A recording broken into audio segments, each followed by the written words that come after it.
Hello, hello, j'espère que vous allez bien. Désolée pour le positionnement de ma caméra. Je vous fais cette vidéo sur mon temps de pause. Donc je suis au bureau, l'environnement et tout. J'ai juste pris un petit box de réunion à mon bureau pour pouvoir vous enregistrer cette petite vidéo. Donc désolée pour le cadrage et tout ça, voilà. Alors, j'espère que vous allez bien, que la semaine a bien commencé et que votre mois d'avril est en train de bien se passer. Aujourd'hui, je voudrais qu'on parle des enfants différents. Comme vous le savez, chaque année, le 2 avril, vous avez la journée mondiale de l'autisme. Et donc, ce 2 avril, comme d'habitude, c'était la journée mondiale de l'autisme. Aujourd'hui, je ne voudrais pas juste parler de l'autisme, mais parler aussi de toutes les différences, en fait.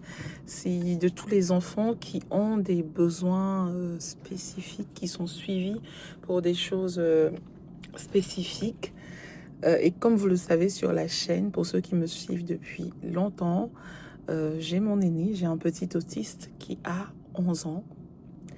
Et pour qui, voilà, il y a beaucoup de choses qui sont faites dans notre quotidien pour pouvoir justement intégrer son handicap. C'est pas vraiment un handicap, on va dire sa différence, parce que c'est une façon différente de, de voir la vie, de comprendre la vie, de comprendre les interactions sociales, d'assimiler les informations, une façon différente même d'appréhender les choses, d'appréhender son environnement, et même une façon différente d'avoir, si je peux dire, la conscience de soi.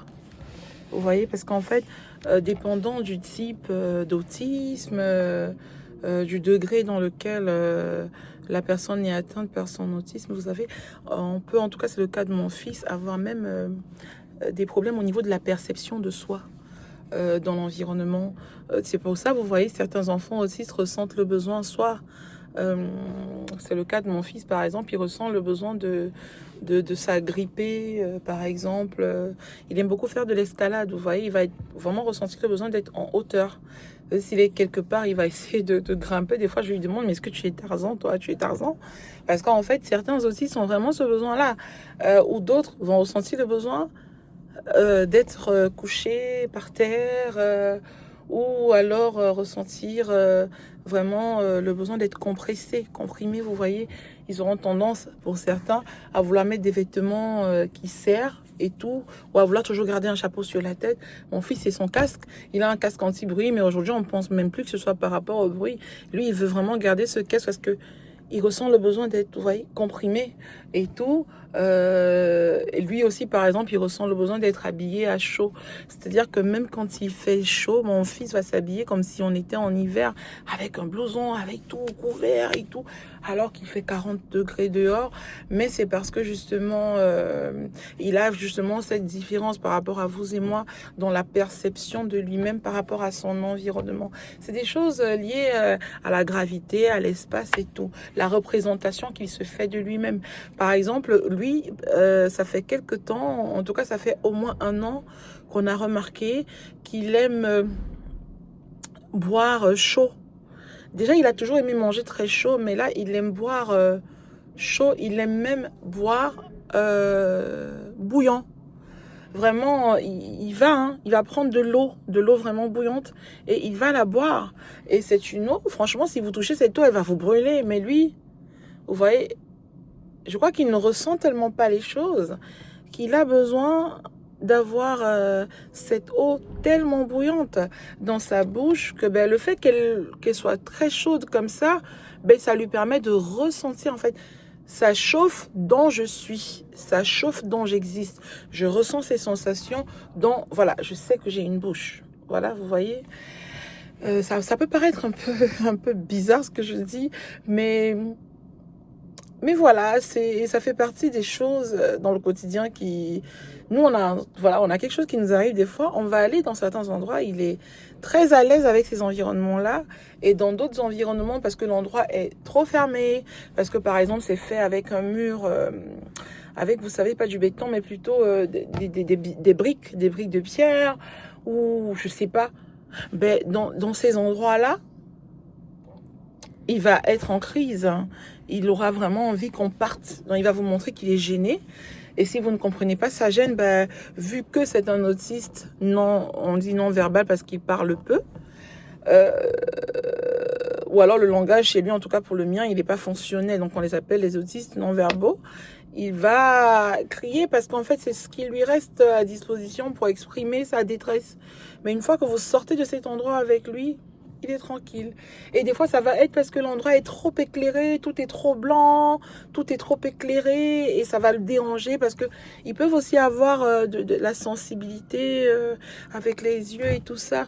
Moi, je sais, la première fois on a été chez notre dentiste, c'était horrible. Dès qu'il est rentré dans la salle, là, au secrétariat, il s'est mis à crier, à se débattre. Il voulait qu'on sorte de là. Et ça a été vraiment compliqué pour lui. Mais vous savez quoi, au cabinet dentaire, on s'est posé des questions, on s'est dit, parce que tous les murs sont blanchâtres, les lumières sont blanchâtres, tout est blanchâtre et tout. Et on se demandait, mais c'est dû à quoi? Donc on a eu l'idée avec le cabinet dentaire de se dire, ben, vous savez quoi?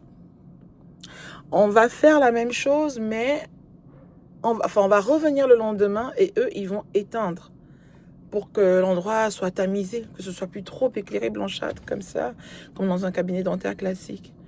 Mais nous, dès qu'on était sur le parking, on les a appelés pour leur dire, bon, on est sur le parking, dans 2-3 minutes, on est là. Ils ont tout éteint. Et on est arrivé, le même enfant qui la veille criait, se jetait au sol, se débattait parce qu'il voulait qu'on parte de cet endroit. Il a souri, il était content, il s'est assis en salle d'attente. Alors que la dentiste s'était même préparée à le recevoir directement pour que, voilà, le recevoir sans qu'il n'attende. Hein. Lui, il était OK pour attendre.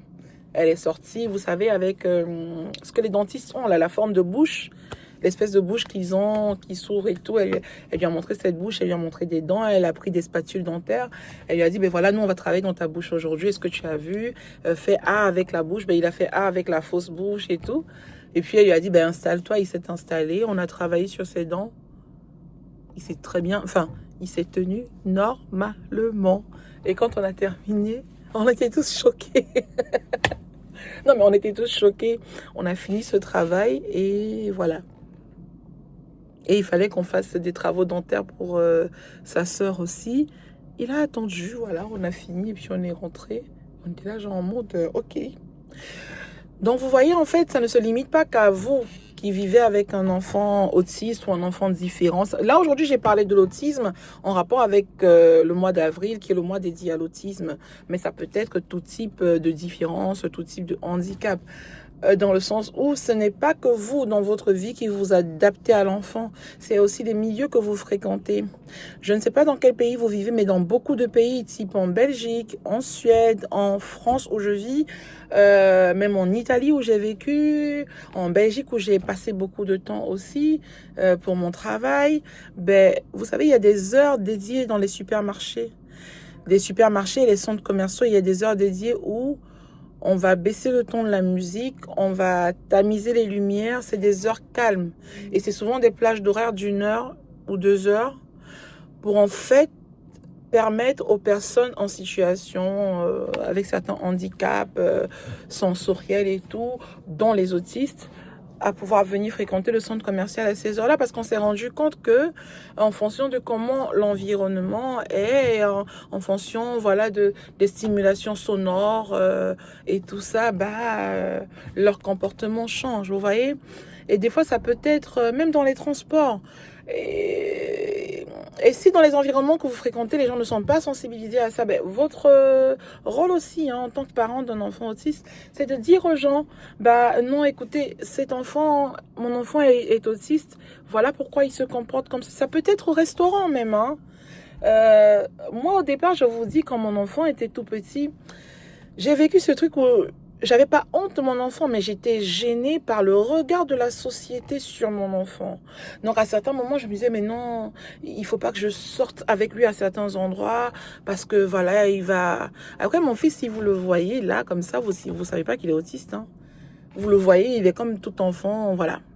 C'est une fois que vous essayez de communiquer avec lui que vous vous rendez compte qu'il y a quelque chose de différent, vous voyez. Ou s'il est gêné, s'il y a quelque chose qui ne va pas et qu'il ne peut pas l'exprimer, voilà. Ou quand il a ses meltdowns, Je sais pas comment est-ce qu'on dit meltdown en français. Meltdown, vous savez, quand il est overwhelmed, quand il y a trop de trucs pour lui et que, vous voyez, certains autistes vont se rouler par terre, faire ceci. Lui, il va crier en fait, parce qu'il a besoin de décompresser. Il va crier. Il va crier, il va même pleurer. Et là, vous allez comprendre que ah, mais cet enfant-là, il a un truc qui va pas. Vous voyez? Sinon, quand vous le voyez, vous savez pas. Et donc, moi, des fois, je sais quand il était plus petit, je me disais non, je ne veux pas que les gens aient un certain regard sur mon enfant. J'étais gênée en fait. J'avais pas honte de mon enfant, mais enfin, il y a ce truc où on est vraiment gêné par le regard de la société sur nous, parce qu'il va peut-être se mettre à pleurer à un endroit, se rouler par terre parce qu'il veut qu'on parte, et les gens qui comprendront pas. Donc moi, ce que j'ai commencé à faire à un moment, c'est d'expliquer aux gens, de dire ouais. Hop, ou alors, je sais pas, peut-être qu'on est arrivé quelque part, il n'a pas voulu attendre, il a à tout prix voulu s'asseoir quelque part, alors qu'il y avait déjà des gens assis. Bon, il a une carte handicap, une carte invalidité qui me montre qu'en fait, il est prioritaire. Mais souvent, les gens s'en foutent. Et même des fois, malgré qu'il soit prioritaire, j'explique quand même aux gens, vous voyez, je leur dis, ah non, désolé, mon fils est autiste, donc c'est pour ça qu'il a fait telle chose. Et vous voyez, les gens, du coup, aïe, oh d'accord, ah non, non, vous inquiétez pas madame, ça fait rien, oh j'avais pas compris que c'était ça, et il vous faut autre chose, vous voyez, les gens s'adaptent en fait. Et souvent les gens, c'est par ignorance que les gens agissent. Vous avez un enfant qui est en crise, vous avez des gens qui regardent mal le parent ou les parents, ou en tout cas la famille. Ah, mais oh là là, ils doivent bien tenir leur enfant, oh là là, pourquoi est-ce qu'il crie? Pourquoi cet enfant tape la fourchette dans le restaurant? Pourquoi cet enfant crie dans la file d'attente au supermarché? Ah, il doit être mal élevé. Il y a certains qui se permettent. Moi, j'ai eu des histoires de parents d'enfants autistes qui sont venus dire qu'on leur a dit carrément, mais tenez bien votre enfant. Moi, pour vous raconter une anecdote, il y a 2 semaines dans la rue, une dame est venue me voir en me criant dessus, en me disant, madame, est-ce que vous pouvez, s'il vous plaît, bien traiter votre fils? Habituellement, je suis douce, j'explique. Mais vu la façon dont elle est arrivée, donc elle est arrivée en partant du postulat que moi, j'étais une maman maltraitante et j'étais en train de maltraiter mon fils. Elle me dit qu'elle voit un enfant en souffrance et qu'il faut que je traite bien mon fils. Je lui ai demandé, parce que selon vous, je suis en train de faire quoi à mon fils? Elle dit, votre enfant est en souffrance. Est-ce que madame, s'il vous plaît, vous pourrez bien traiter votre fils? Et je lui ai dit, mais madame, je ne vous permets pas en fait. Je suis pas une maman maltraitante, vous n'avez aucun droit de me dire ça. Et s'est mise à me crier dessus. Et donc là, j'ai pas du tout été douce. Hein. Là, j'ai été la maman. Vraiment, j'en avais marre, quoi. J'en avais marre. Et vraiment, je lui ai crié dessus. J'ai dit, mais vous prenez pour qui? Est-ce que vous êtes thérapeute? Est-ce que vous connaissez l'histoire de cet enfant? Qu'est-ce qui vous dit que ce n'est pas une approche de thérapie comportementale que je suis en train d'avoir avec lui? Vous ne savez rien, vous vous permettez de juger ma vie sur un instant que vous avez observé, quoi, sur 2 minutes dans la rue. Vous ne me connaissez pas. Vous ne m'avez pas approché en me disant, madame, tout va bien avec votre petit, ça va? Madame, est-ce que vous pouvez, s'il vous plaît, traiter aussi? Non, mais j'ai gueulé contre cette dame. Elle m'a dit qu'elle n'allait pas. Je lui ai dit de me laisser tranquille. Elle m'a dit qu'elle me laisserait pas tranquille, qu'elle resterait là pour me surveiller. Et je vous jure, j'ai éclaté de rire. Je lui ai dit non, mais plutôt que de rester là pour me surveiller, madame, mêlez-vous de votre vie. Ou alors faites encore mieux. Appelez la police. Parce que si vous appelez la police, au moins la police pourra me surveiller. Et je lui ai dit, en fait, si vous appelez la police, vous aurez l'air d'une parfaite idiote. Non, vraiment, je vous le dis, j'ai vraiment parlé à cette femme comme ça. Parce que vraiment, j'ai été exaspérée par le comportement qu'elle a eu. Et plus elle était là, plus mon fils était encore en crise et tout. Et elle s'est sentie vraiment ridicule à un moment, donc elle est partie. Et puis elle m'observait de loin. Je lui ai dit, mais arrêtez de m'observer, appelez la police du coup. Comme ça, vous aurez l'air d'une parfaite idiote et tout. Non, des fois, voilà, bon, moi, c'est rare. C'est rare, vraiment. Depuis que j'ai mon enfant, j'ai eu 2-3 fois, vraiment, après elle, ça a été spécial, vous voyez, elle m'a approché en me disant, tenez bien votre fils et tout, traitez bien votre fils. Mais des fois, les 2 ou 3 fois où j'ai eu des choses, c'est des gens qui vous regardent mal et qui regardent mal, qui commentent, ou qui vous lancent vraiment un regard noir. Et souvent, dès que vous dites à ces gens, pardon, mon enfant est autiste, on est tous humains en fait. Du coup, même cette personne qui de loin condamnait, jugeait une situation qu'elle n'avait pas comprise, la personne change. Des fois, la personne vous approche. Est-ce que vous avez besoin d'aide? Est-ce que vous voulez qu'on vous aide à le... voilà. Non, mais madame, passez, vous êtes priorité à moi. Je me rappelle, l'été dernier, on devait prendre le TGV pour aller chez mon petit frère. Il y avait du monde, il y avait eu des retards. Franchement, vous savez, avec la SNCF, surtout dans des périodes d'affluence et tout, comment ça peut se passer. Mais il y avait eu des retards immenses. Donc, notre train avait été en retard. On avait loupé la correspondance. Les gares étaient bondées. Et donc, il y avait d'autres passagers qui allaient qui ont raté leur correspondance. Donc, c'était terrible à la gare et le petit n'allait pas bien. Et une fois qu'on nous a dit qu'un train était arrivé pour nous, il y avait des gens, c'était grave. Non, mais j'ai dû me battre, aller devant, dire aux gens, s'il vous plaît, il faut nous laisser passer. On a un petit autiste. Voilà, voilà. Il a une carte prioritaire, ok? Mais ça suffit pas des fois. Et puis des fois, en fait, il faut juste s'adresser à la bienveillance des gens. Plutôt que de brandir votre carte prioritaire, expliquez juste, s'il vous plaît, on a un petit autiste en crise pour qui, voilà, ça va pas le faire d'être comme ça. Et ben, généralement, quand vous dites ça, ben, non, mais une fois que j'ai dit ça, les gens, non, mais allez-y, madame, allez-y, vous voyez. Ou même dans la gare, à un moment, je sais, il y avait un agent de sécurité et tout dans la gare qui est venu vers moi parce qu'il a vu que j'essayais de calmer mon fils et tout ça. Il est venu vers moi, il m'a dit, ça va. Alors, généralement, aujourd'hui, on arrive facilement à reconnaître les autistes quand ils ont un casque. Vous savez, le casque anti-bruit. Mon fils porte un casque anti-bruit depuis 3 ou 4 ans. Généralement, une fois que les gens voient son casque, ils comprennent qu'il est autiste. Donc, ce monsieur est venu me voir, il m'a dit, madame, ça va? Et je dis, non, mais j'essaie juste de trouver un endroit un peu calme pour le petit, parce que vu qu'il y a du monde dans la gare et tout ça, je veux pas que d'un moment à l'autre, que ce soit exacerbant pour lui. Le monsieur me dit, oui, non, vous inquiétez pas, moi aussi, j'ai un enfant autiste. Voilà, je vais vous trouver un espace et tout. Il a trouvé un espace dans la gare avec moins de monde et tout ça. Et c'était un endroit où les passagers n'avaient pas accès. Et il nous a donné accès à cet endroit-là pour que l'enfant soit tranquille en fait. Et mon fils, ça allait, on a plutôt bien géré le voyage. Une fois qu'on est arrivé chez mon frère, la première journée s'est bien passée, la deuxième journée aussi. Je crois la troisième journée, il est devenu tendu, il criait pour rien, il pleurait pour rien. Et donc nous, avec le recul, on a compris qu'en fait, c'était son sas de décompression. En fait, le voyage qui avait été compliqué, les trains loupés, les correspondances loupées, les retards de train et tout ça. Et c'est à ce moment-là, vous voyez, 2 jours plus tard, l'enfant a eu besoin de décompresser. En fait, je vous ai fait cette vidéo aujourd'hui parce que je voulais qu'on parle de ce mois d'avril, de ce mois dédié à l'autisme. Je suis au bureau, c'est pourquoi vous voyez, je regarde de gauche à droite. J'ai pris une petite salle de réunion pour pouvoir vous faire une réunion, pour pouvoir vous faire une petite vidéo sur mon temps de pause. Dites-moi en commentaire si vous avez un enfant autiste. Même si c'est pas forcément de l'autisme, est-ce que vous avez un enfant en situation de handicap ou un enfant spécial? Nous, on dit en anglais special needs kids, ok? Des enfants avec des besoins spécifiques, avec des besoins spéciaux. Mais bon, il y a des gens qui disent enfants en situation de handicap, enfants fragiles, ce que vous voulez. Ce que j'aime beaucoup chez mon fils, c'est un enfant très câlin. Il est très doux. C'est vraiment l'enfant il est très sensible en fait. Il a une très forte sensibilité. Et je crois que vous l'avez vu, hein, des fois dans des vidéos, vous l'avez vu en short et tout. Quand on cuisine des choses qu'il aime, ben, il vient à la cuisine, il est prêt même à me donner un coup de main. Quand c'est des choses qu'il aime, il vient voir, il vérifie les tout, il commence à tourner et tout. Et sinon, ben, si je lui dis, voilà, il faut nous aider à dresser la table et tout, il dresse.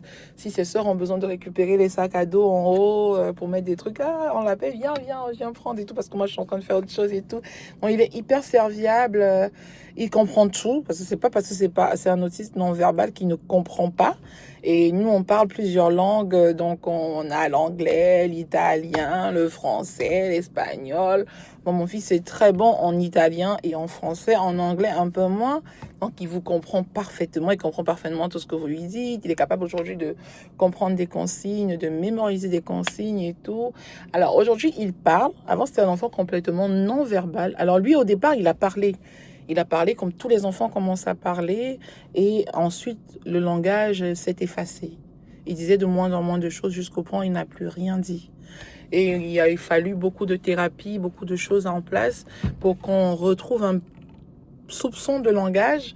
Aujourd'hui, il a un langage, mais un langage non fonctionnel. Encore, il a progressé parce que là, il parvient à dire des choses, mais des choses vraiment liées à ses besoins. Et vraiment, quand il sait qu'il n'a pas le choix, parce que s'il sait que vous êtes capable de le comprendre sans qu'il ne prononce un mot, il va rien dire. Et c'est vrai parce qu'en fait, il parvient à échanger avec vous sans parler. En fait, c'est un enfant qui sait se faire comprendre et qui vous comprend très bien. Par contre, s'il sent qu'il n'a pas le choix et qu'il faut à tout prix qu'il vous parle, quand c'est des choses qui concernent ses besoins spécifiques, genre je veux faire pipi, je veux manger, je veux un biscuit, je veux une banane, je veux un yaourt, s'il te plaît. Il vous dit ça. S'il te plaît, je veux un yaourt. Et quand vous lui donnez son yaourt, merci, merci. Il fait, je veux un yaourt. Je dis, ben non. S'il te plaît, je veux un yaourt. Et quand je donne, merci. Vous voyez, il a beaucoup progressé. Il a beaucoup progressé. Avant, c'était pas ça. Hein. Et après, je pourrais vous raconter si vous voulez. Dites-moi ça en commentaire si vous avez besoin que je vous dise justement comment ça s'est passé pour nous, son diagnostic, les premières choses qui ont été mises en place, tout ce qui a été fait pour que ce soit l'enfant que c'est aujourd'hui. Parce que avant, il était dans sa bulle. Hein. Enfin, vous disiez même son nom, il vous regardait pas. Il ne vous regardait même pas dans les yeux. Même quand vous l'appeliez, il se retournait pas pour voir qui l'a appelé. Hein. Il faisait pas ça avant. Avant, il était vraiment dans sa bulle. Donc, ça a été beaucoup de sacrifices pour nous, en termes de temps, en termes d'organisation. Parce que forcément, votre vie va tourner autour de cet enfant avec ses besoins spécifiques. Vous allez devoir adapter votre quotidien, mettre beaucoup de choses en place. Même la fratrie est impactée parce que du coup, ses sœurs, bon, elles sont nées, elles l'ont trouvé. Et heureusement, parce qu'en fait, je pense qu'elles ont contribué à le secouer un peu, voilà, parce qu'elles jouent avec lui, elles lui parlent, voilà. Et du coup, lui, il est aussi obligé de s'adapter à elle. Elles font des jeux avec lui et tout. Donc voilà, globalement, aujourd'hui, c'était ça. J'ai envie de dire que je faisais cette vidéo pour mon fils et pour tous les enfants différents, pour tous les enfants autistes dans le monde, mais pas que autistes, comme je vous ai dit, pour tous les enfants différents. Là, aujourd'hui, j'ai parlé de l'autisme parce que on a récemment fêté, c'est le mois d'avril, la journée mondiale de l'autisme.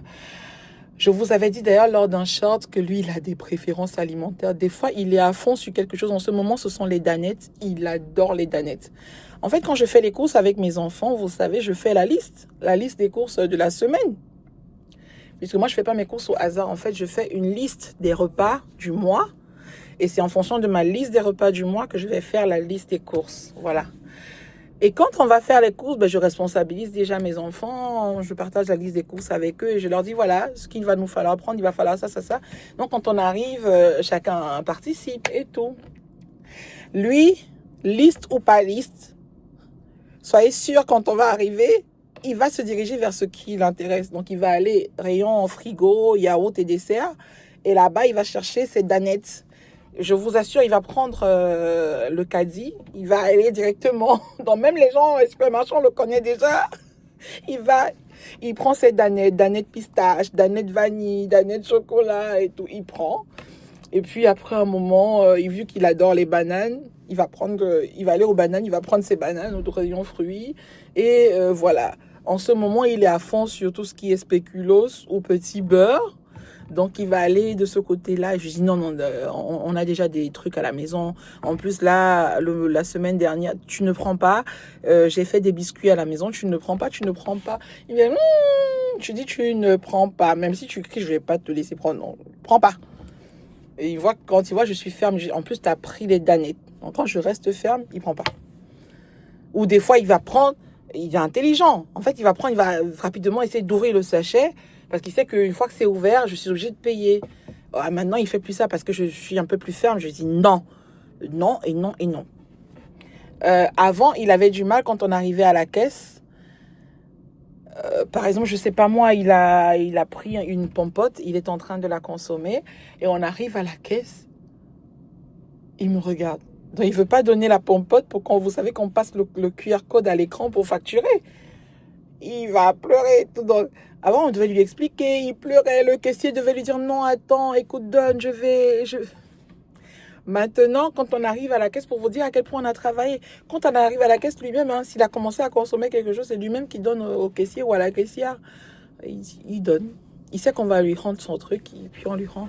Et les caissiers, maintenant, le connaissent tous, donc voilà. Et donc, il est à fond dans les danettes en ce moment. Il est à fond dans les danettes. L'année dernière, il était à fond dans le coca.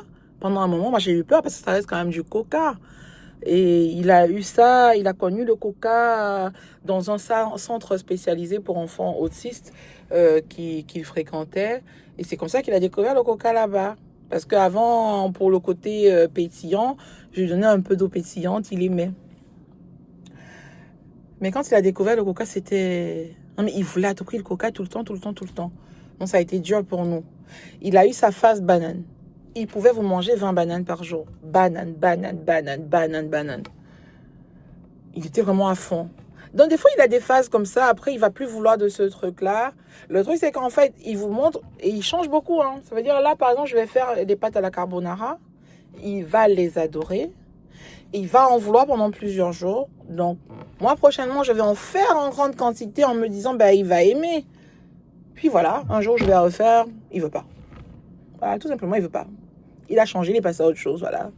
Il a une nouvelle trouvaille qu'il va aimer, voilà. Et c'est comme ça, voilà. En tout cas, nous, en ce moment, c'est danette. Les bananes, c'est plus le cas. Maintenant, franchement, les bananes peuvent être à la maison et pourrissent même. Ça n'intéresse pas trop. Alors qu'avant, je veux dire, vous achetiez même 30 bananes, il était capable de vous les terminer en 3 jours, hein, 3-4 jours. Mais je vous dis, même la nuit, il se réveillait, il cherchait les bananes. Aujourd'hui, non, il est passé à autre chose côté banane et tout. Donc, voilà. Quoi d'autre? Les apprentissages sont différents. Moi, si vous voulez, dans une prochaine vidéo, je vais vous montrer, je vais même vous montrer le matériel que moi j'ai utilisé pour mon fils depuis quand il était tout petit, les choses qui nous ont servi à chaque étape, comment ça s'est passé. Et si vous êtes un parent d'enfants en situation de handicap ou alors d'enfants différents, comme moi j'aime les appeler, ou d'enfants à besoins spécifiques, ne vous sentez pas seul, ok? Ne vous sentez pas seul. Vous n'avez pas choisi, voilà, c'est pas, vous n'avez pas passé une commande en disant je veux un enfant avec un handicap, avec une différence. C'est arrivé, c'est la vie, c'est comme ça. Faites le deuil de, voilà, de l'enfant que vous aviez idéalisé avec des projets et tout. Celui-là aussi, il aura ses projets. Mais ces projets seront différents. Il va falloir que vous appreniez à partir, à démarrer à partir de votre enfant. Pas à partir de vos attentes et tout ce que vous aviez imaginé et tout, non. Partez à partir des capacités de votre enfant. Partez à partir des habiletés de votre enfant, ok? Par exemple, vous allez remarquer que l'enfant aime un certain type d'objet, un certain type d'activité. Imaginez tout ce qui est en lien avec ces trucs que l'enfant aime pour associer à ça des choses qui permettent à l'enfant d'apprendre, des compétences sociales, des compétences linguistiques, des comportements, voilà, ça peut être de tout. Vous greffez tout ça à ça. En fait, le point de départ, ça doit être votre enfant, ok? Et c'est votre environnement et vous qui devez vous adapter à l'enfant et non contraindre l'enfant à s'adapter à l'environnement. C'est ce qu'on appelle l'inclusion. Ça ne veut pas dire qu'on ne va pas travailler sur l'enfant. On va travailler sur l'enfant, on va travailler avec lui pour dire à l'enfant, voilà, en public, on se comporte comme ceci, on fait cela. Non, tu ne peux pas arriver et vouloir arracher un objet qui appartient à quelqu'un. Vous apprendrez ça à votre enfant. Mais ce que je veux dire, c'est il faut rendre l'environnement le plus friendly, adapté possible à sa différence. Voilà. J'ai juste ressenti le besoin. J'y pense depuis 3-4 jours à vous faire une vidéo. Je n'ai pas pu vous faire une vidéo le 2 avril. Vraiment, j'ai pensé à le faire le 2 avril, mais à la fin, c'était compliqué parce que j'avais trop de choses à faire. Il était question que je parte en mission toute cette semaine et finalement, je suis sur place parce que voilà, j'ai pu négocier pour être sur place cette semaine. Et je me suis dit, vous savez quoi, je vais vous faire des vidéos cette semaine. On reste dans le mois d'avril, le mois dédié à l'autisme. Mais comme je vous ai dit, pas que l'autisme, on va parler de toutes les différences / handicap, ok? Bon, c'était une première vidéo assez longue. Je commence toujours comme ça avec vous. Je me dis que je vais parler 2-3 minutes. Je me disais la vidéo devait durer 10 minutes. Elle a duré 30 minutes, 18. Là, je vais m'arrêter parce qu'il faut que là, je démarre une réunion. Et ce que j'essaye de faire là, dans la semaine, d'ici 2-3 jours, je vais vous faire une autre vidéo. Si jamais vous tombez sur celle-ci et que vous pouvez me laisser des commentaires, si vous êtes concerné par le handicap chez vous, que ce soit votre enfant, votre neveu, votre nièce, votre frère, en tout cas quelqu'un de votre entourage, un enfant, d'amis, tout ça, est-ce que vous êtes en contact justement avec la différence, le handicap dans votre environnement? Et voilà, vous, comment vous vivez cela? Et si vous avez des enfants autistes, n'hésitez pas à me le dire en commentaire. Et si vous voulez en savoir plus, si vous avez des questions liées à l'autisme, vous pouvez me les poser et moi, je vais y répondre. Sinon, même si je ne reçois pas de commentaires, parce que souvent, beaucoup d'entre vous préfèrent m'envoyer des mails, me solliciter sur WhatsApp.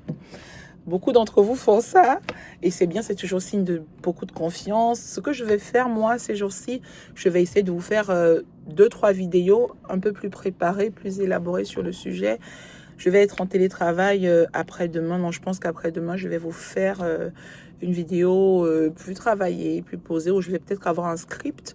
Je ne sais pas comment je vais aborder le sujet, mais je vais peut-être vous proposer une autre vidéo cette semaine, ok?